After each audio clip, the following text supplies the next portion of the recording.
how's it going? Welcome back to my channel. Today's class is giving props to the props. Does anybody give snaps anymore? Is that a 90s coffee house thing? There's a lot of props available in our yoga practice. Some I think are nice, some I think are really necessary. I personally love props. I use props every time I practice.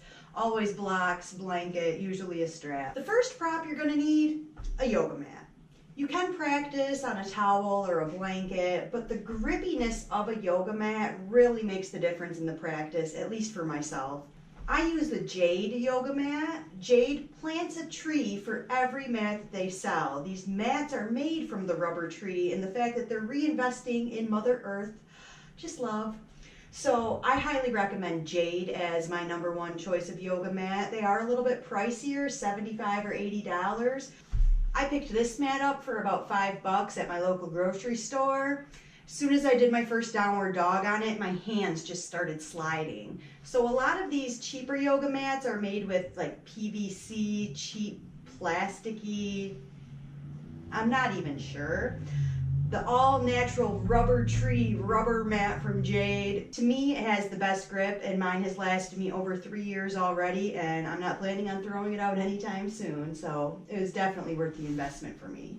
Once you've got your yoga mat, the next thing I suggest is a yoga blanket. This is a traditional yoga blanket. You can see that when I fold this up, I can sit on this and it's not losing any of its stability. It's going to support me. You can see if I take this blanket from my living room to the same height as the yoga blanket, it just sinks right down. It's not going to support your body weight and keep your hips lifted up off the ground like we're usually looking for when we sit on our yoga blankets. Hello, Ted. Ted wanted to throw his 2 cents in that he also loves the Jade yoga mat because of the grippy rubber on it. Sometimes he likes to lay on his back and wiggle around. Don't you, Ted? A yoga blanket, or if you need something in place of that, I recommend a towel rather than a fuzzy blanket that's really not going to offer a lot of support. If you're just looking for something to cover up with at the end of class for Shavasana, fuzzy blanket works great. If you want something supportive that you can sit on or roll up behind your head, a yoga blanket or a towel is probably your best bet. After I have my mat and my blanket, the next prop I use in basically every yoga class is blocks. Which block should you choose? Good question. I like all of these blocks for different reasons for everyone. Starting with my big purple block. I love this block for reaching forward in a forward fold. Little bend in the knees, reach down. There's my block. No worries about touching the ground. This is a great prop here. Also great in lunges, things like this. So depending on where you are, you can reach up here without having to sink way down, trying to reach down for one of these lower blocks. So I definitely recommend the big purple blocks, especially if you ever feel discouraged of how far away the floor seems in some of these yoga poses. Big purple can help you reach there, bring the floor up to you. For poses where we put a lot of our weight onto the blocks, I recommend either cork blocks or these are a dense foam block. These are not the same as the traditional foam blocks. These are a lot harder and denser. I can put all of my body weight on these. The cork blocks are also great support anytime you're reaching your hand down in a lunge or anything like that. You can put all of your body weight on that block and not worry about it collapsing on you.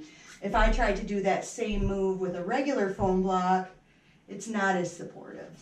Cork blocks and the dense foam blocks kind of interchangeable. Then we have our basic foam blocks, a 4-inch and a 3-inch. Again, these are used for support under your hands in different poses. Sometimes they're also used to sit on. The amount of stuff we can do with our blocks really is never ending. I like to involve them in my core work sometimes. You can really get creative with the blocks. What if you don't have blocks? I got options. If you don't have blocks, maybe you could grab a couple books. These big Harry Potter books you can see are just about as big as the 3-inch block. So these can work great. Stack a couple up. You could always tie a little string around them if you'd like. And then they can go under your hand in those supported positions like the lunge. Stack it up, bend over, reach forward for it in your forward fold. You can also grab them by the page side, put the spine down, and that can be supportive in your low lunge as well. It's not the same as having a block, and be gentle with your books, especially if they're Harry Potter. But that's definitely an option of something you can do if you absolutely don't have blocks. The final prop I use in most of my classes is a strap. A traditional yoga strap is anywhere from 6 to 10, I think I've seen maybe 12 feet long. These straps we use for a variety of different things. I love to use them for shoulder openers like this, stretching out and back. Almost all of our seated forward folds, I love to give the strap option to help keep your feet flexed. The strap goes right around the ball of your foot. Also, I like to use the strap for lie down stretches, such as pull your leg towards you, let it open to the side, let it cross your body. Additionally, in a more advanced practice, working on inversions, sometimes I use this strap around the biceps of the arms to keep the arms in a good alignment when we're kicking our feet over our head. So strap can definitely be very helpful, and again, you can get very creative with it. If you don't have a strap, a piece of string will do in most cases.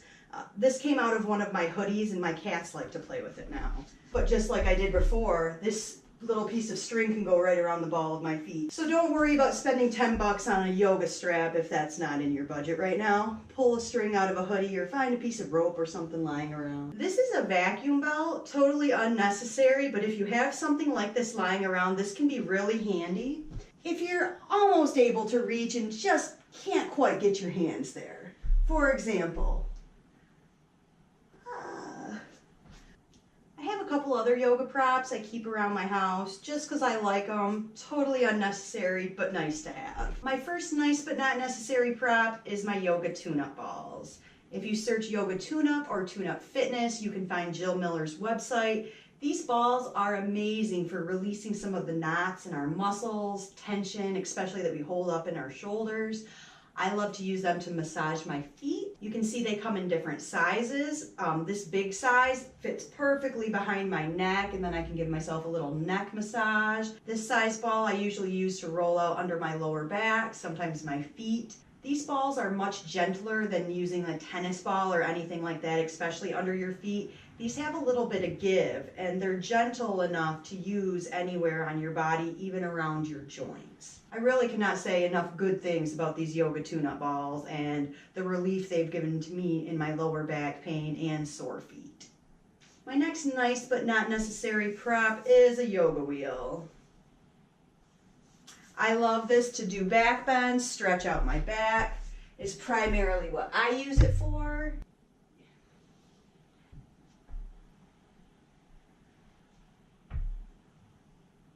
This wheel is just a great tool to help stretch out the back.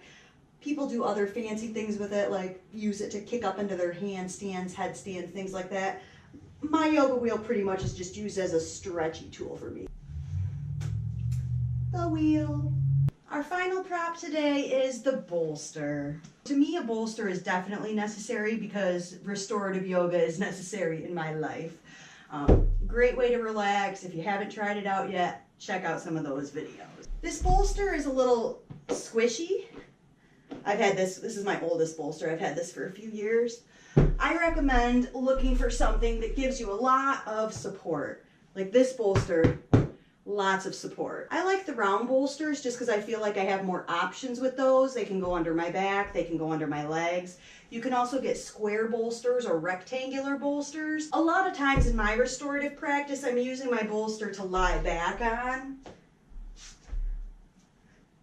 So for me, I want to get this shoulder opening, and that's why I prefer the round bolsters over the rectangular bolsters in that instance. If you don't have a bolster, you can make your own using a spare yoga mat and a blanket. I'll take my blanket, set it out so it's folded 1/4 size, and just roll my yoga mat up inside of it.